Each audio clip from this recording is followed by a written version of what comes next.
cas, vraiment, tu qui vraiment décis, et tu qui d'accord, na comment la go là-bas. Babar, mais basé église privée yango. Que n'est plus loin. Au moment pendant confinement oyo mais église oyo e gumba melarabi que samelaki. Olandi ba ko simba ngote mais ce que ba moni pasteur église des réveils à télé ba ko simba ye. Ba ko interdire yes.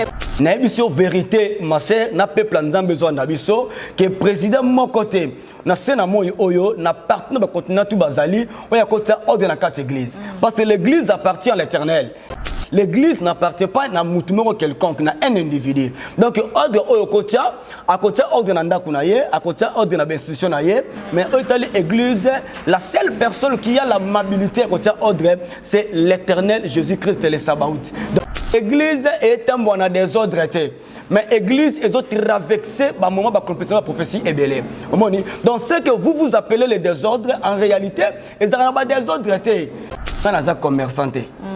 Mais comment on va naza pasteur Olandi on a binga naza commerçant na te garapé maïté te garapé huilité donc cela veut dire que naza pe couturier pour na tonga bakashi ne comme roté kayango c'est que muto to côté bakashi na kat église na ye mais l'état kangaye ce que l'état me kangaye et puis bato bonga tel état simbiété nzamba ko s'occuper pour na ye ma sœur ndé comme mingi batana risque ba obosa na limité. Na bi bandeko nazo babo na bandeko ba chrétien mingi o ba kena ko tellement ba temple limité bana ba risque belé donc kuna so 100% to zaka 3% et puis 3% de l'église est bien ko ta kingabwa so que na limité zo mona wana je vous dis ce qui est vrai la première ti na 18e mairie Olandi ce compte 10 églises moko et ko za les nzambe mais moko wana eza batu mingi te donc pasteur nyonso oyo asali politique bozango très bien. Bon, tu as la sort na bango. On dit très bien. Pasteur, nous sommes dans la politique. Tu as la sort na ye lobby. Tu as la sort ya ministère na ye. Tu as la sort ya vie na ye mon lobby. Donc, vous allez comprendre que nous sommes en bête à Kabana Souka. Si vous êtes sangana, si vous êtes sangana, va vivre en athée. Les jeunes du prophète ne peuvent jamais collaborer avec le vieux prophète. Parce que le vieux prophète a rebomaye. Azam elle est mabé. Ba konjambo ba comprendre que ba s'intéresser l'issue na bangote, ba ça déjà ba inspirer. Olandi, ce que Mélie mérite inspiré, au les Kaliboum.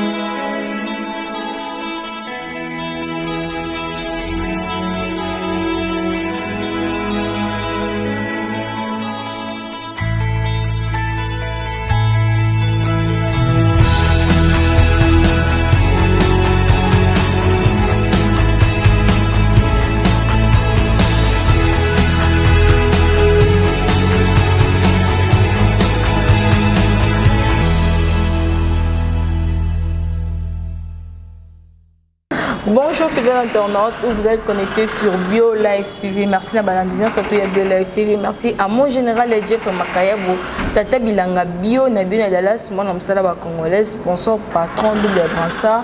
Balance toi Dallas, Babio Kendoliangombe à Bio, Nganga Bio, Epinara Bio, qui n'est pas mon général Kondo à Bio, Bozala vraiment décidé. Merci à Kevin Elos et la sur ma caméra. Et merci aussi à Darcel et Izen en montage. Merci à Balandizion, surtout à Bio Live TV. Dès que vous allez avoir des pour nous confiance et fidélité à Kolanda Bisso na Bio Live TV. Le long Nazabo on a invité na combo ya prophète apôtre Isaac Ilunga, apôtre Isaac Ilunga, la communauté chrétienne, la main puissante de l'Éternel. Alors tu reçois pasteur na Bisso, apôtre na Bisso, karama kambo ezoleka na ba église na osenga la Kevin Los na sima caméra font la Bisso, tu peux ça apôtre Mbote et puis à se présenter. Bonjour apôtre. Oui, bonjour ma sœur. Bonne santé papa. En forme, Yesu azobatela, penzamba zo contrôler nyonso. Et c'est on koyamba na Bio Live TV. Oui, merci, naza très content et na zone de maké peuple nzamba ozala vraiment béni na makambo nzambe a bongisela ki bango. Apôtre opesa o se présenter na bato balanda biso na Bio Live TV ba apôtre azanani. Oui, c'est bien moi, apôtre Isaac Ilunga. Nazali un visionnaire, il y a église parmi église locale, il y a Corps du Christ, il y a la communauté chrétienne, la main puissante de l'Éternel. oyezomi na monga fula na quartier Kindele. Donc je crois que ba ndeko mususu pe ba koyebinga déjà ba la décité na makambo nzamba zolinga lobela bango na journal lelo. Pasteur to monaki bakangi ba malade yaki na mboka confinement ezalaki bakanga ka ba église pendant au moins 4 mois déjà yango yo. Donc lobby déjà ba ouvrir déjà ko fongola ba église. Olekisi confinement ndenge nini tant que pasteur. Voilà, confinement ezalaki lokola moment fort ya retraite pour na biso d'abord. Na restifier loko yo pe le ba mingi bakangi ba église non. Personne est capable de fermer l'église car nous servons celui qui est le roi des rois. Donc en un mot ou dans le vrai sens du mot, bakanga kinde ba bâtiment. Il y a ba église, c'est-à-dire que esika obzu to sanganaka nde bango ba priva ki biso. Mais biso quand même tebi valeur ya nzambe na biso. To bande ko sambela na ba retraite, na ba montagne, il y avait des liens et to ko sambela même na niveau il y avait internet, na niveau réseaux sociaux. Donc on a passé un bon moment na ba confinement au Nzambe. Voilà. Mais gloire soit rendue à Dieu, ba comprendre que nzambe za puissant. Tozi ba accélérer oyo ya ko zonga na bisika na biso ko sambela par rapport ya makambo yoti ko zala annoncé à votre chef de l'État. Donc c'est un peu ça. Donc pendant le confinement, biso to lutika nzambe. Comme on a biso ya luka nzambe ya ba arrêter tout ça. Donc on a passé un bon moment avec Dieu pendant 3 ou 4 mois. Voilà, c'est un peu ça. Pasteur, ndenge sko bakanga ki ba église, bakanga biloko nyonso ndo bakanga nde ba bâtiment, bakanga biloko nyonso to ba terrasse, biloko mote bando sala mais tant ba déconfiné ba fongola kaka ba terrasse, ba restaurant, ba biloko mususu mais église ba fongola nanté. Impression na ko zani na likambo et salama ki bon. Bon, en tout cas vraiment to zalaki vraiment décis, peut to zalaki d'accord té na komona ko fongola ba bar mais bazu église ba privé yango. Omoni Bible zolobake honnêtement pour pas de Dieu car nous vivons sur la terre mais Dieu est au ciel. Alors nzambo aza souverain en réalité il fallait pas respecter les bossons nzambe.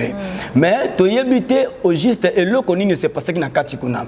Et pendant confinement autant bazo suspendre ba lieu de prière na ba église mais ba pesa qui accès na ba lieu ba science occulte zo sangana. Il y avait des conférences au centre qui venaient ko sangana. Alors mais ba église yankolo, ba église ba chrétien ne ba privé qui bango. C'est-à-dire que ezaki na ngona ba conférence, o ezaki ya ba association, ya ba science occulte. Banda ko sangana. Mais oui, même na kisasa banda ko sangana, ah il y a des conférences na ko sangana. Tout le monde yango même na niveau ya Europe na ba réseaux sociaux et tambolaki. Banda ko sangana tout ça doit pendant confinement oyo, sauf que ba église en Nzambe ne daki privé. Et puis tant que n'est plus loin, au moment pendant confinement oyo mais ba église oyo e gumba melarabi ko sambelaki. Olandi ba ko simba ngote mais ce que ba moni pasteur église des réveils à télé ba ko simba ye. Ba ko interdire ye. Cela veut dire que cela veut dire que non, cela veut dire que non, baza groupe moko. Olandi, baza groupe moko, ba pesi avantage na elle moko par rapport, il y a ba avantage spirituel au Japon na bango. Et pendant tout ce temps, c'était pour affaiblir aussi l'église parce que maladie Bible zolobake na kobeta Israël na maladie te on a beti ba égyptien. Olandi, a dit que vous me servirez l'Éternel votre Dieu et j'éloignerai la maladie au milieu de vous. Donc en réalité, si réellement que Congo c'est un pays chrétien, comme nous le disons, il fallait pas que l'église de Sambela. Pourquoi? Parce que bazanga qui va solution na maladie. Maintenant, ba privé église de Sambela te ba kangi ba lié ba endroit na biso ya culte, cela veut dire que ba yeba ki ba source makambo ebele. Mais gloire soit rendue à Dieu to Sambela na Nzambe na biso, bien que en secret, bien qu'en coucou, mais Nzambe azalaki na église na ye. Donc c'est juste ça. Et pasteur, ça va que tout le monde a pu bino pe ba pasteur ozo panza trop ba makambo na ba famille, ozo panza vraiment makambo on monique ba ki que cette fois-ci ordre il faut écouter na ba église. Ouais, kokoti sa ordre na quatre église, mutaza capable à côté ordre na quatre église za propriétaire ya église. Olandi, na quatre entreprises, ceux qui désordre de Salama, sauf Yemo Konde PDG, ne azana droit, il y a côté ordre. Na émission vérité, ma sœur, na peuple en besoin d'abisso, que président mon côté, na sena moi oyo, na partenaire ba continent tout bazali, on y a côté ordre na quatre églises. Parce que l'église appartient à l'Éternel. L'église n'appartient pas à moutumero quelconque, na un individu. Donc ordre oyo côté, à côté ordre na ndakunaye, à côté ordre na institution naye, mais l'église, la seule personne qui a la mobilité à côté ordre, c'est l'Éternel Jésus-Christ et le Sabaoth. Donc il y a un moutako pe sa ordre na quatre églises. Et puis pour na ko rassurer bino pe ko rectifier langage moko, église est un bon désordre. Mais église est autres travexé ba moment ba compléter la prophétie est belé. Donc ce que vous appelez les désordres en réalité, ils ont pas désordre.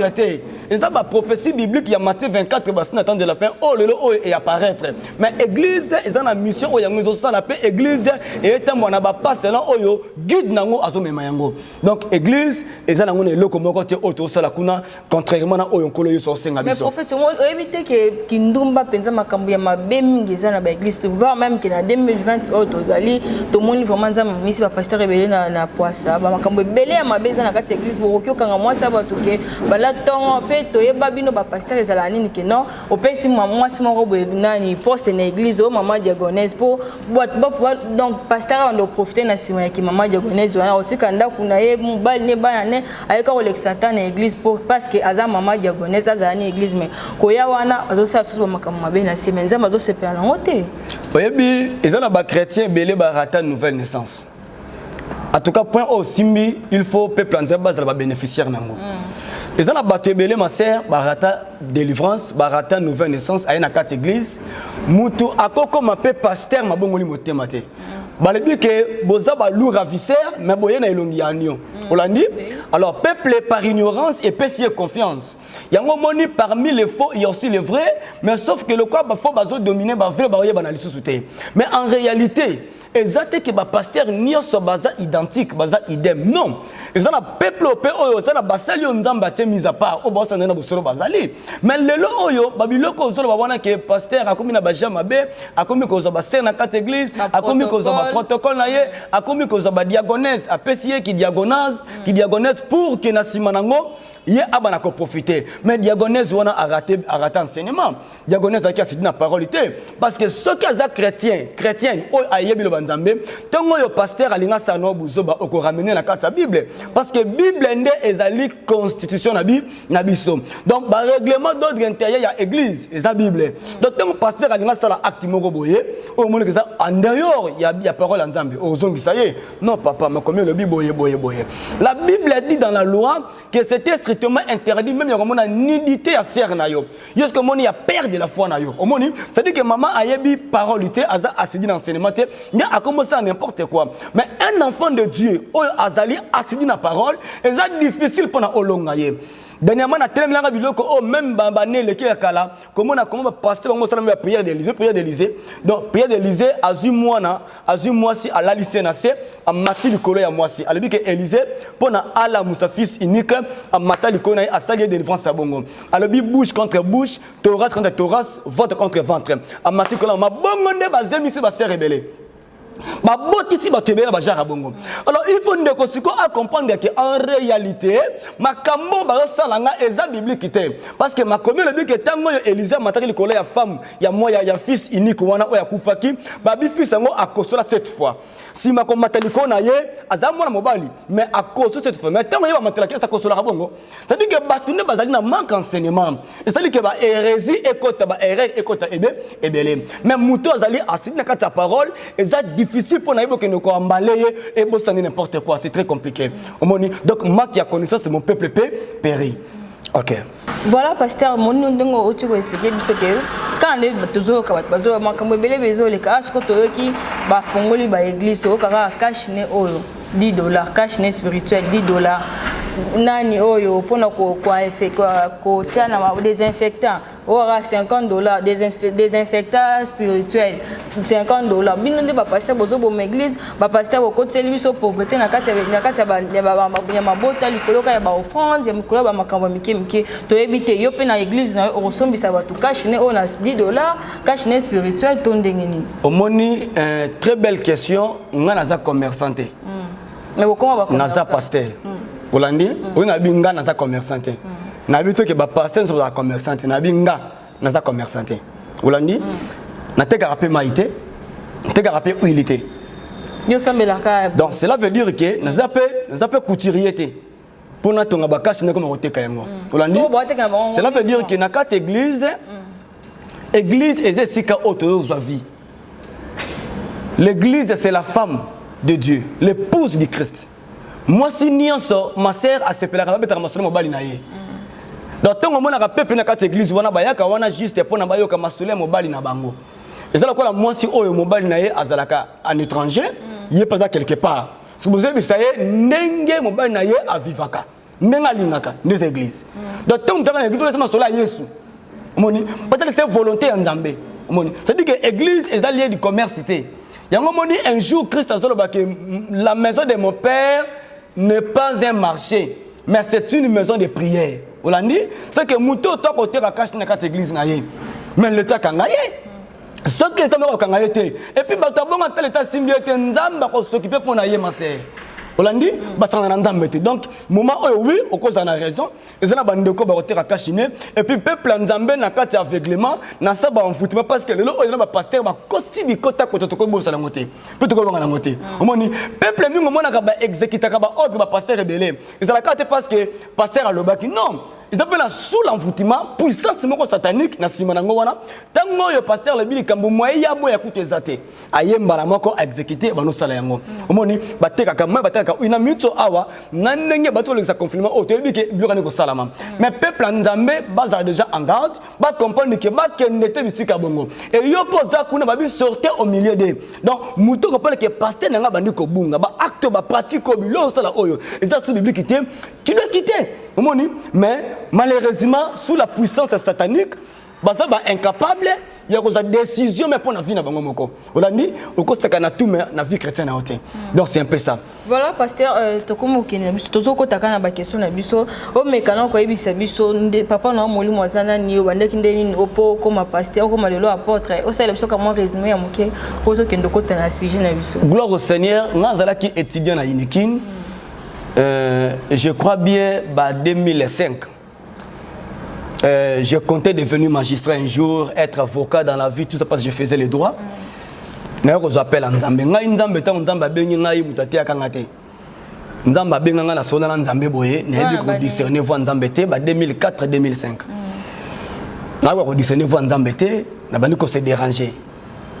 Et na moment wana na ko kene pas père na spirituel, au lieu de père na spirituel, la ke solana ye. Na saluer kota zali le révérend pasteur tout comme bienvenu. L'église est venue à plateau de profs, juste dans le quartier Conjolos. Alors, on a posé papa na ngai makambo na ko vivre na ebisi non papa tana zo remarquer bon nazo mona bon na yenga moko na église. C'était une petite église, na benga petit papa il y a nombre. Ba 50 personnes na ba époque wana. Tana ken expliquer yango son ami l'apôtre Azalaki wana, a dit non mon cher Nzamba zo benga mona oyo. Ils appellent mona oyo azui. Ignorant que on a zaki na yango na zongi na ngana ndako na kela ngapela ndako butu na tungi sama na voix Nzambe makasi troisième jour na kota retraite na église olandi na pensaka même pas que un jour na vie na rose la pasteur et tango na bani ko sambela na kata église wana le ko la serviteur le ko na ba membre simple à kata église pasteur nous fait na modération un jour j'ai dit à mon père spirituel na bi papa nganya na moni ko tsama magambo oboye olinga na comme serviteur ngana ili makambote à un moment donné, 2007-2008, on a les Kabanzambe ko sala makasi d'un professeur Fungami. On a un frère simple dans l'église. Na bano sta dans l'église. Et comme qui il faut une intercession na fonazala. Na comme président intercession. À un moment donné, papa m'a dit non, en tout cas, on va nous boyer, na moni fait Nzamba bengo tout ça faut se enfermer, pas enfermer, c'est ma baptême ninga zalaka tout ça na comme bien l'église. Ça dit que dans l'histoire moi connais ça parachimiste était dans ministère. On l'a dit et puis jusqu'à présent na se rebella pas à mon père spirituel. On l'a dit mutua consacranga jusqu'à présent on est à bon terme na teka na quatre église na biso mère wana bien que le on a la communauté la ngamo à part autre communauté chrétienne la mère puissante de l'Éternel.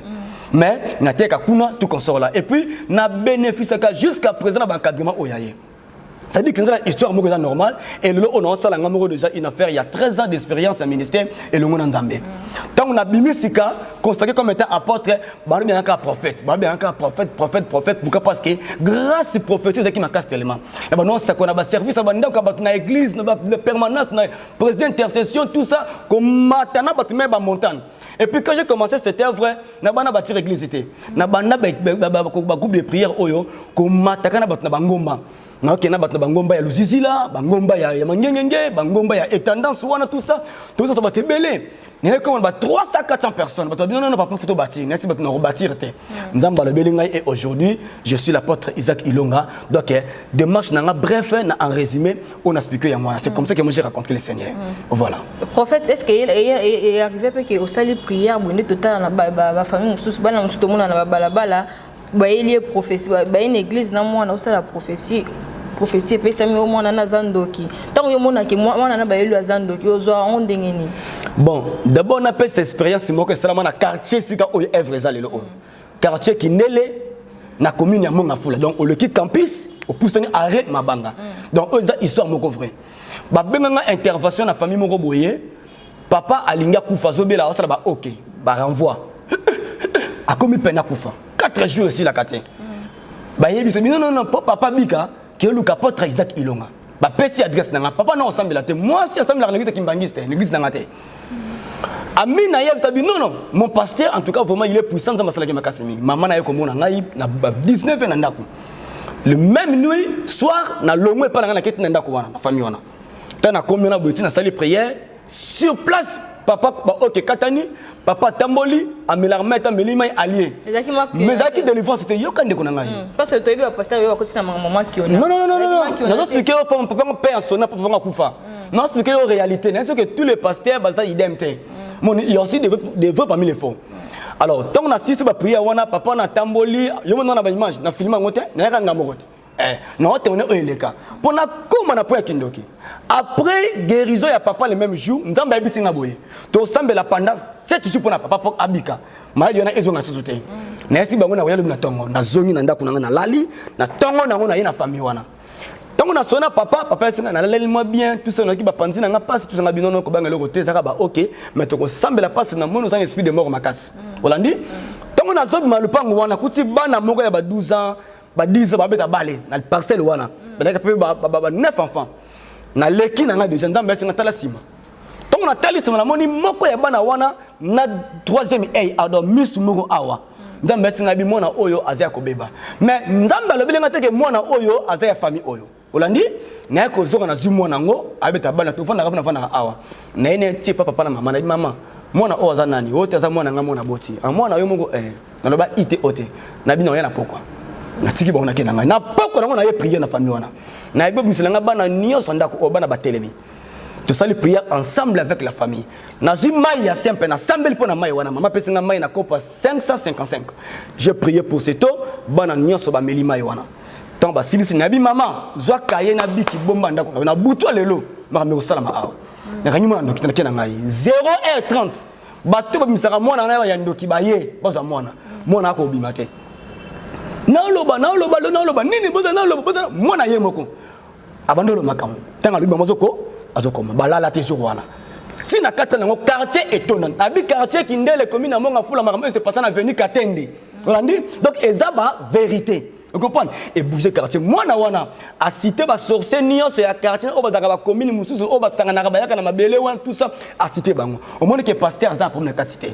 On l'a dit. C'est dire que ceux qui moi na azaya ko beba sorcellerie dans ta famille tout ça. Pour na être dévoiler et non forcément faut pasteur car le bagala aya qui nocté. Donc on peut tout simplement prier. Nzamba ko agir dans sa souveraineté afin que a dévoiler ba secret. Mais ils en ba OP ba pensera ba tout bien sûr. Kanyi mo na le kuta les amis solo thème il y a un moment nga na ndima ka sorcellerie ya bien oyo muto avoué olandi nous on doit seulement prier na prier na biso wana na capacité ya nzambe osait que na yemoko abimisa donc ça ba ka extrêmement mingi et puis na ba époque wana 2010 2015 donc comme que ce que ça kindoki ata na lemba na ngaba au place na mitende ba olonga musika ba dans l'église Olandi, donc c'est la gloire du Seigneur. Ils ont cela, on dit est-ce que sorcellerie est si là? Sorcellerie est si là, ils ont dépend de degré. D'abord, c'est créer la sorcellerie makasi pour na esi la bien. Ils ont décision ya sorcier moko. On a des degrés à l'iboso. Donc sorcellerie est si là, mais sorcellerie pour na esi là, il faut qui a la décision ya moko. Olandi, ceux qui ont la décision ya moko te, ils ont pas pour que appelle sabino accès, pour accéder. Bon ben c'est l'esprit. Bon château esprit ana donc azana ton yebela sanu ba ventir akondi mekina otika maziki ndoki ngo abombiango bo sambele pona ye mais pouvoir wana ya sorcellerie ils ont batama ah si musana ye ake passion alati yango moni le on a mission pas senga tamba na vérité ils ont ba diacre belé ya ba sorcier ils ont ba pasteur belé ba sorcier bazana ba missioni bazana ba sebeko pona rêver bazana ba kisi on a né malamu hein donc on a rêvé qu'on ne ba kisi mais ça il réveille ils ont rêvé plus que on a longa peine rêver yango Oui, quand c'est Nzamba qui bisanga on passe na ko sala ngaiti. Nzamba fa bisanga pona monde bango ba salté mingi. Donc ceux qui vont changer karaté, Nzamba comme s'appelle leur monsieur le caractère rosala. On ne se moque pas de Dieu. Tant que moi que si na catholique communauté minée au club SSC. Tant que c'est impact, Dieu a compris que non, il faut une nouvelle génération ebima. Nzamba du réveil et moni. Ceux qui passent ça les gars Nzamba wana bisingi réveil. Kasomi sam suti. Comme ça peut réveil plus. Et quoi bimati, c'est impossible.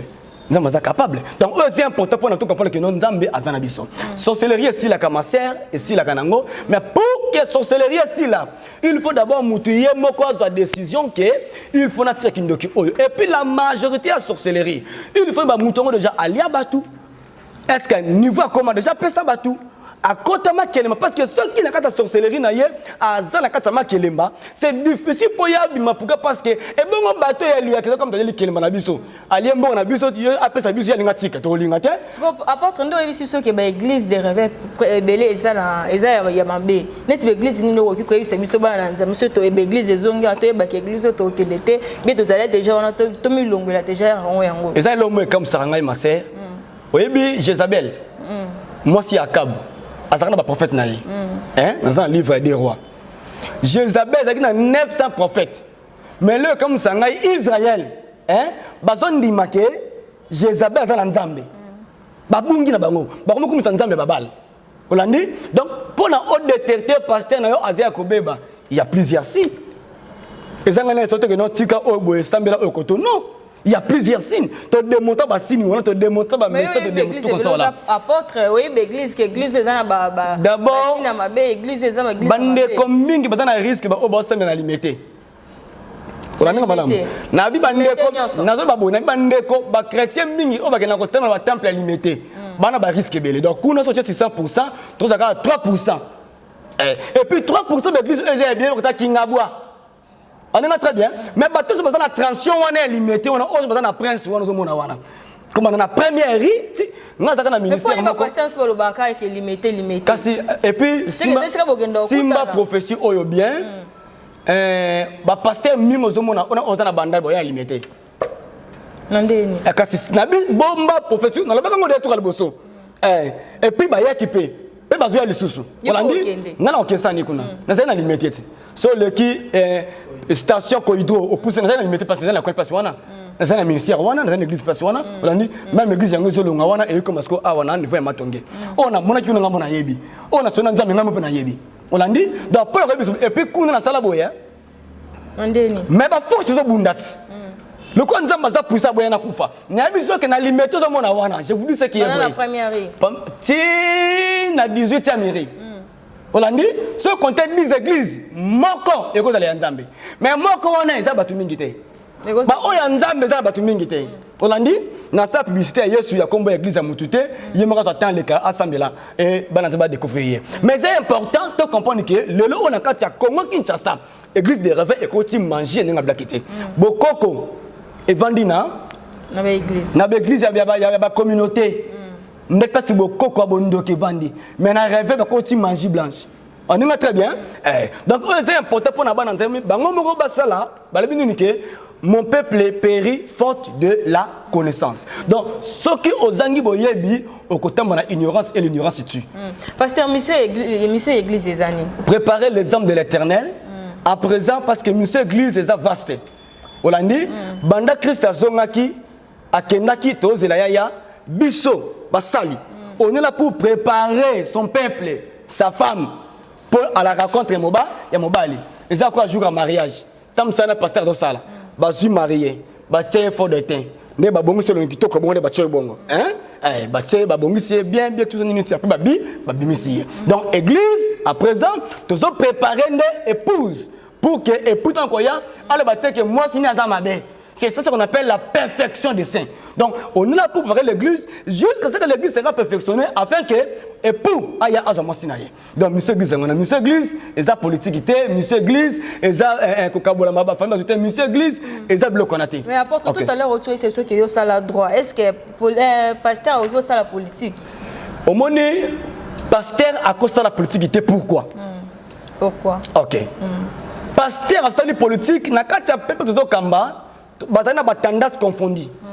kati na bango o aza muta PPRD o aza muta ya FCC o aza mutu ya INC parce que nga pasteur muta FCC so ntsikoyo na kokendo rap donc bandimi wana nga bazawana il faut nga bazawana bayeba ke ndo sambela awa ce qui passe comme ta IDPS bata IDPS baya donc pasteur a redu que ça la couleur politique était Olandi donc ezabiyete na pasteur à côté sa petite église ne pourquoi parce que a ma division parce que la politique ils ont l'art de gérer par définition mais attention la politique est très glissante et très compliquée. Olandi alors bango na manque il y a connaissance ba musu soupe bazu qui pastora na bango ba profiter na ampleur wana tant peuple lingi a comme député. Olandi alors biloko ato sali que non et bébé c'est la mission yanzambe. Donc la mission de l'église c'est ça qu'on interdit un pasteur de faire la politique.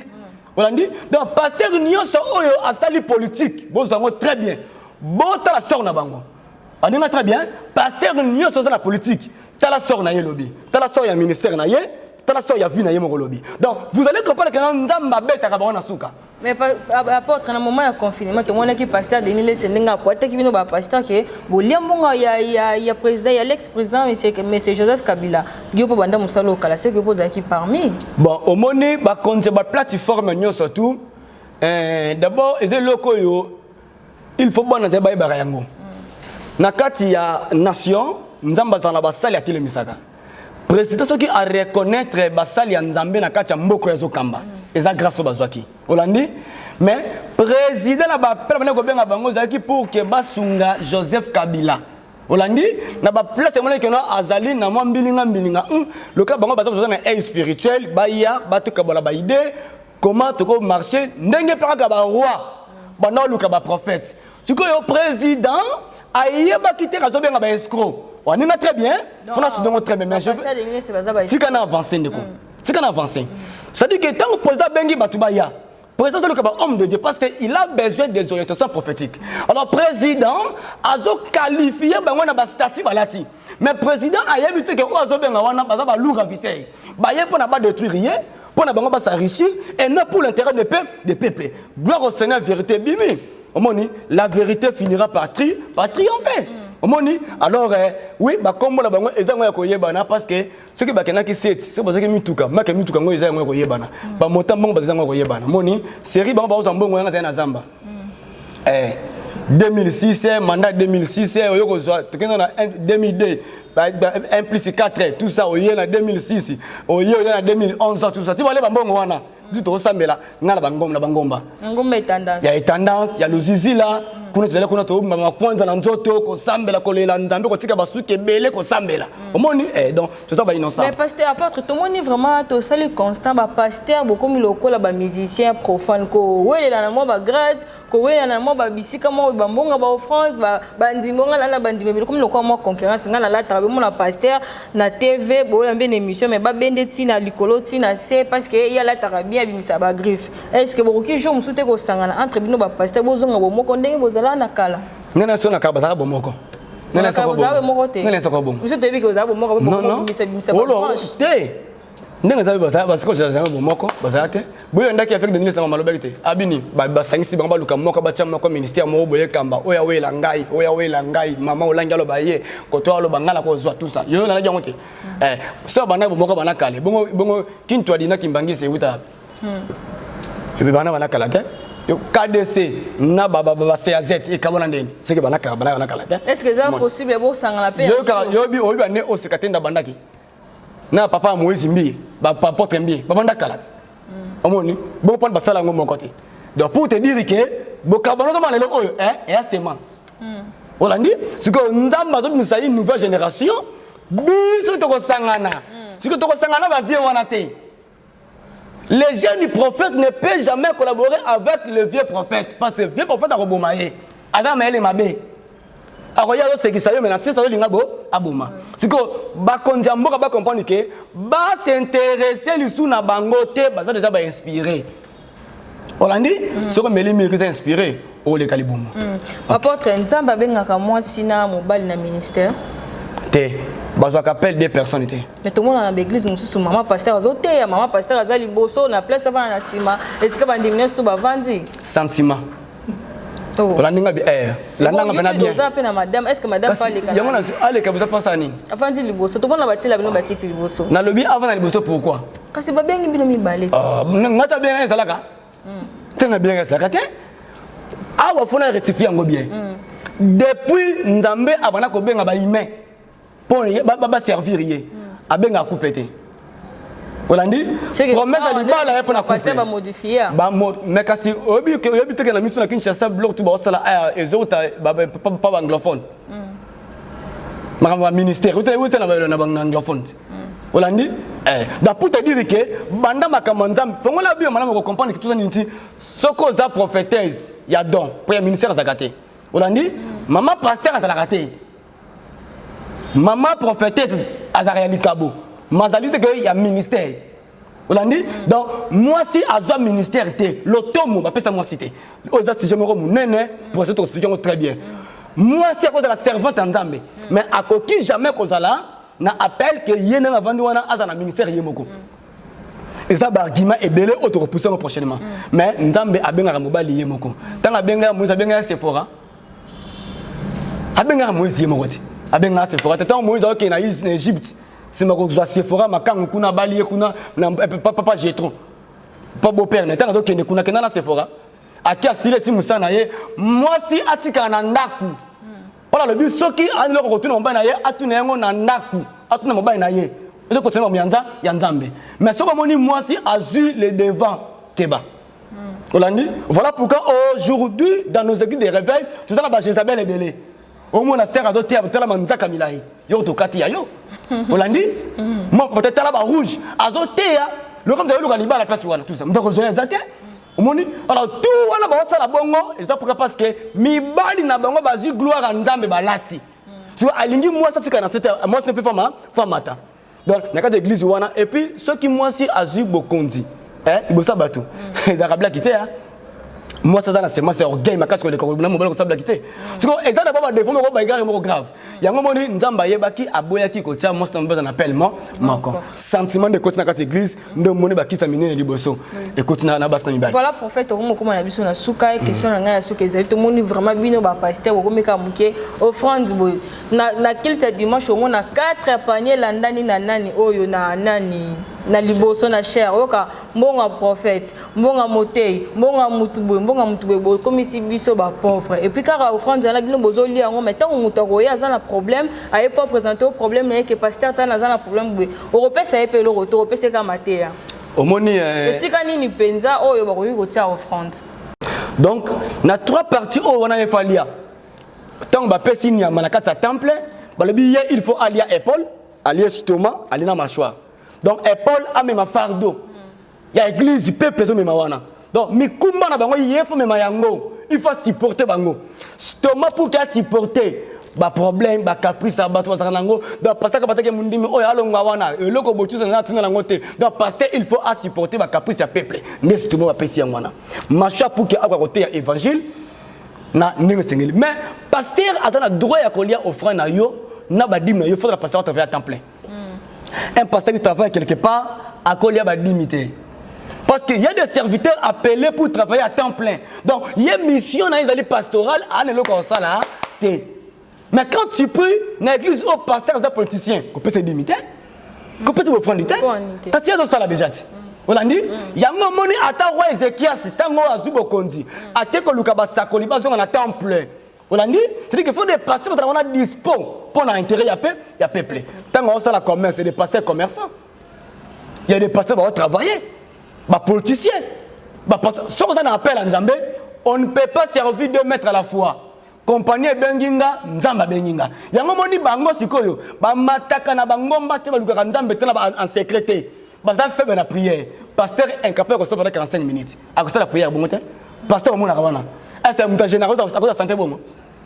Marc alibumu to ma alibumu na ye. Ngana yebite. Au moins on retala kingo ya mutu ko ta ba retraite et puis mutu ma ko saka bato awa sala ba 100 jours de prière ba 200 jours de prière tout ça. On retala santé na couleur na ma sœur. Soko matingomba 30 jours posé bebaka. Ngombe na mai yo ngombe na mai kuna mai za au vivre. Na ngomba. Yo même na ngomba matamba boté na ye. Na tengo luka Nzambe tout ça. Faire zakate. Mon comment yazo ba na hoti retraite na ngai mais tala couleur à moudron en Belgique. Olandi donc c'est pour vous dire que batu wana nde ba ole bo fonda buzoba. Olandi donc et sokeria ba offrande et ça pour na bateau lingi ba s'enrichir. Mais bateau ba pastoral quoi la mission na bango. Ils ont droit de manger les offrandes parce qu'ils viennent au moins. Mais quand li et moi na buzoba te, na sokeria dans le consoté. Omoni des places en tout cas vraiment il faut bandeko ba kapeba ko bongisa batika ba panier belé tout ça et batika la bandeko ba na appel retrouver temple ba sel nzambe. Voilà pasteur tout le monde peut attaquer trop ba makambu ya offrande ba pasteur il peut ça ba offrande ko ba offrande au sala na oni. Omoni d'abord ils a pas supposé exiger ba offrande. Pour ta escorter. Mais quand même aux offrandes chaque dimanche. Ba pesa ko offrande na bango ya ndenge mutu asengela pesa offrande na ye ya muke otozozwa. Te ya muke otozozwa. Et d'abord, on a monté à 80, à 200. On a ça bon nzambe. Il y a le belinga bon ça bon ndene. Kasi ka le belinga na sali bon il y a le belinga bon te. Moni, bango le ka bazana bato atinda ba loba. Basala belinga basalaka. Olandi masiko yo biso na muke on azozwa, ma on loba awake na profiter ko notion peuple nzambe. Tout ça na débit ya orphelin na biso o déjà fongami. Tu peux se combo la main tendue. Ils ont toujours na kati ya monga fula juste une tendance na c'est donc il y a un quartier salon kutu. Donc Rigini mais référence à ma kasi ezali et tendance na quartier Kemi ils a place wana. Tu as 23 enfants. Tu as baba na bébé ba 4 wana déjà vous avez mangé ngo et le sunga pour que peuple va comprendre que tout ça ils ont mukumba autozi. Moi un millionnaire mais na 100 francs au peuple nzambe zo pesa. Quand même na que non eloko malamu ona ko sala na vie na ngai na sunga bana o baza ba faible. Ma comme le dit que non moto quand maté pour na ayoka crier ba malheureté. Le jour où elle criera nzamba ayoka été. Olandi ba bengi nzambe le mari des veuves, le père des orphelins. Oh ba orphelin o zomona wana, ba orphelin wana. Ceux qui va betelo histoire comment là. Alors baza besoin soutien. Donc au moins que ceux qui te libonza ndeko na aide ya ndeko oyo sunga bana oyo. Olandi en fait que bana oyo ninga baza ba kola pe malamu. Donc pour vous faire comprendre que non, na 10 francs ya offrande ya ndeko songolo pakala, na soutien ndeko songolo pakala, et comme ils sont bon na biso et ko sunga biso que condition ya bana oyo s'améliorer. Donc balongwa d'abord na condition oyo na ndako o bazali, pour faire une grande maison et que mettre biso bazala bien installé et puis année scolaire zo banda awa, faut ba cahier, ba ketch, ba uniforme tout ça. Moni, alors place ça bien repère offrande de Marseille. Et ça na place à bruit. Place à besoin de passer un ndamba commis. Olandi, mais ça va passer pasteur dans millionnaire, pasteur dans directeur, pasteur dans politicien, pasteur dans commerçant. Il y a que au sané le côté parce que au pèse ça monte au zalango déjà. Mais l'offrande ça et l'autre va passer un pas nzambe. Olandi, alors donnez ça aux faibles, en fait que va faire le temps bazoli yango nzamba sur le coup peut pas ou pas mbolana.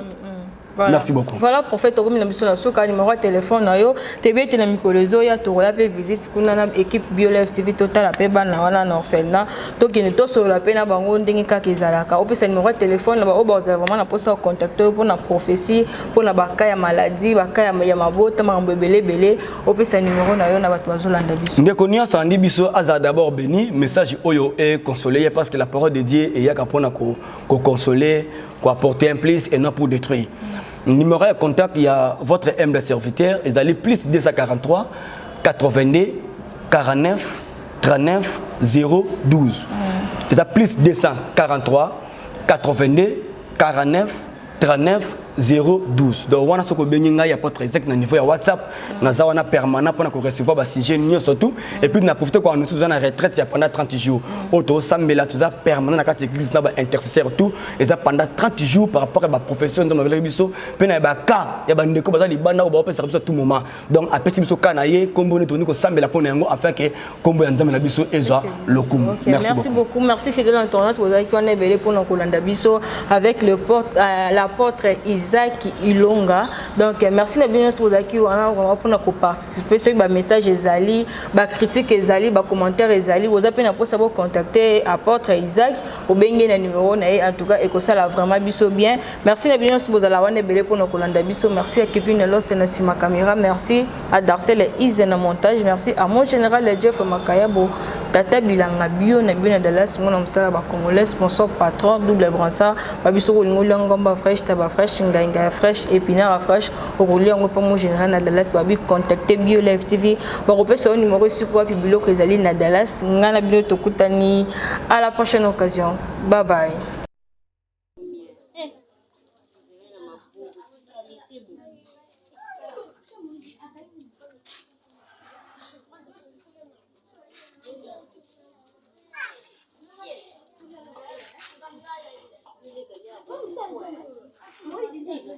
Bon appétit à tous.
Toi, tu vas manger après. Mange d'abord, si tu termines de manger, après tu prends de l'eau, hein.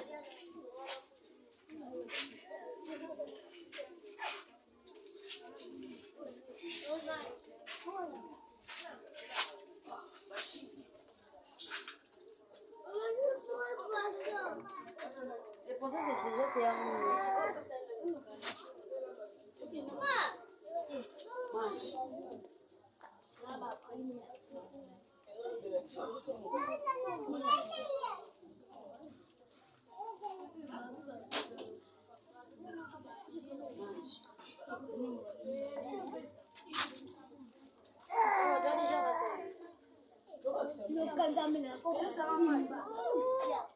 Maman.